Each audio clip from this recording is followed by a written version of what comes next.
everybody, my name is Samuel. My topic is Tom's summer vacation.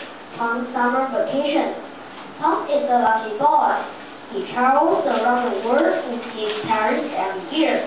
This year, they are going to Brazil, a country in South America.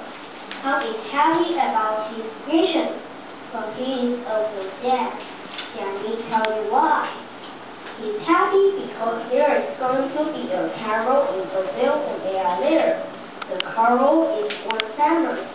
Believe it or not, it lasts for 5 days. Every year, people come from many countries to see the carol.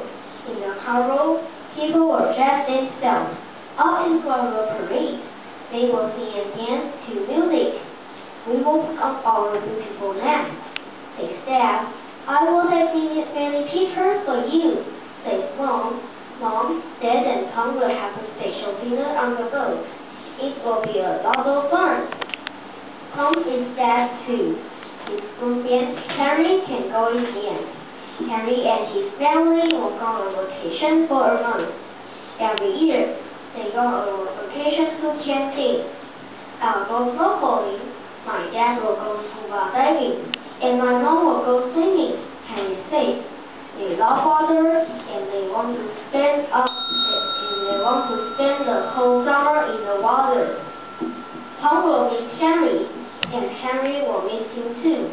They fly neighbors to each other and meet them after we are home. Tom says to Henry, I will buy you something from Brazil. Tom says, then I will get you something from Tianjin. Henry says, yes, they are girlfriends. Thank you.